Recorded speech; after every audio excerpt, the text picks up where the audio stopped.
जहाँ पे क्वेश्चन में अर्जन देगा, विद्यार्थी जो होता है खुद अर्जन को ग्रहण करता है। अधिगम का अर्थ हुआ व्यवहार के द्वारा। अर्जन और अधिगम या अंतः संबंध देगा, वह ऑप्शन एकदम सही है। अर्जन या अधिगम या अंतः संबंध देगा, वह ऑप्शन सही है। भ्रमण विधि के द्वारा ज्ञान करे, मूर्त ज्ञान करे, पूर्व ज्ञान से जोड़ के भी दे, ऑप्शन एकदम सही है, सोचना नहीं है। मातृभाषा के द्वारा पढ़ाया जा रहा है, वह ऑप्शन सही है। शारीरिक विकास मानसिक विकास अंतर संबंध है, वह ऑप्शन सही है। बच्चों का विकास तीव्र गति से हो रहा है, यह भी ऑप्शन सही है। विकास का क्रम से होता है, यह भी ऑप्शन सही है। सबसे इम्पॉर्टेंट, जेंडर के अनुसार शिक्षा को देना चाहिए, यह भी ऑप्शन सही है। जेडडीपी पर कार्य होना चाहिए, यह भी ऑप्शन सही है। ढांचा बना के शिक्षा देना चाहिए, यह भी ऑप्शन सही है। यह ऑप्शन आपको मिलते हैं तो एकदम सही है। विविधता या विभिन्नता से शिक्षा देना चाहिए, क्योंकि बच्चे को जब पढ़ा रहे हैं तो विभिन्न प्रकार से पढ़ाएं, यह भी ऑप्शन सही है।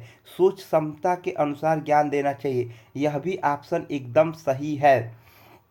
आवश्यकता पड़ने पर बच्चे से सहायता लें या बच्चे को सहायता दें, यह भी ऑप्शन सही है। शिक्षा को प्रत्येक नई चीज करके सीखना अवसर या सहभागिता दें, यह भी ऑप्शन सही है। चिंता मुक्त प्रश्नों का हल हो, ऐसा हल करें कि चिंता मुक्त रहे। कई आंसर भी अरे कई प्रकार से प्रश्न को हल किया जाए, आंसर एक ही आए, वह भी ऑप्शन सही है। शिक्षक आदर्श व्यक्तित्व है, शिक्षक यहाँ पे सबसे बड़ा हीरो रहेगा, सबसे मेन हीरो रहेगा। सबको समान अधिकार प्रदान करके शिक्षा दे। सतत व्यापक आकलन, यह भी ऑप्शन सही है कि सतत भी होता रहे, व्यापक भी होता रहे, बीच बीच में मूल्यांकन होता रहे, यह भी ऑप्शन सही है। निदान उपचार के द्वारा शिक्षा, यह भी ऑप्शन सही है। निदान का मतलब कारण जानना, उपचारात्मक का मतलब उपाय करना या समस्या का हल करना। बच्चों का स्तर जानकर अधिगम प्रक्रिया एवं शिक्षा प्रक्रिया में सुधार करना, यह भी ऑप्शन सही है। पहले बच्चों का स्तर जाने, बच्चों की सोच जाने, बच्चों की क्षमता जाने, तब उसका सुधार करें। एक दूसरे के संबंध तथा सक्रिय भावनाओं के द्वारा सोच समझ होना, संबंध अच्छा होना चाहिए, सक्रिय भावना होना चाहिए, अच्छा द्वारा सोच समझ होना चाहिए। आंतरिक अंदर से जब ज्ञान आए तो आंतरिक है, बाह्य बाहर के द्वारा जो ज्ञान हो या दूसरों से हो। पुनः बल पर प्रभाव देकर, पुनः बलन का सिद्धांत हल ने दिया था।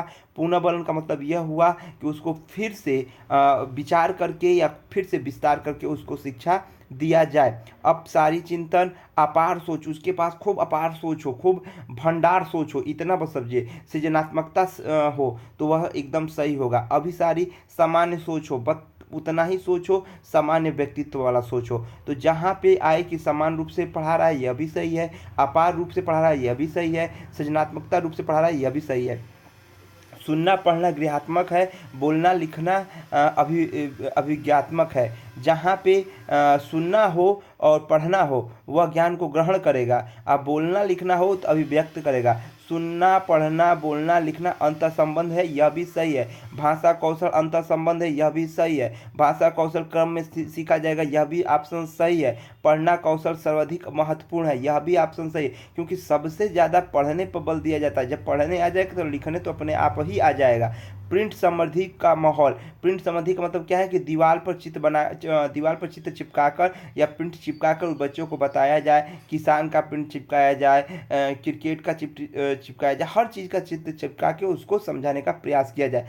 सामाजिक अंतःक्रिया के द्वारा, समाज के द्वारा या समाज के द्वारा दिखा के या समाज को दिखा के उसको ज्ञान दिया जाए। और बाल साहित्य, बीच बीच में साहित्य प्रोग्राम करा के भी ज्ञान दिया जाए। हर हर महादेव।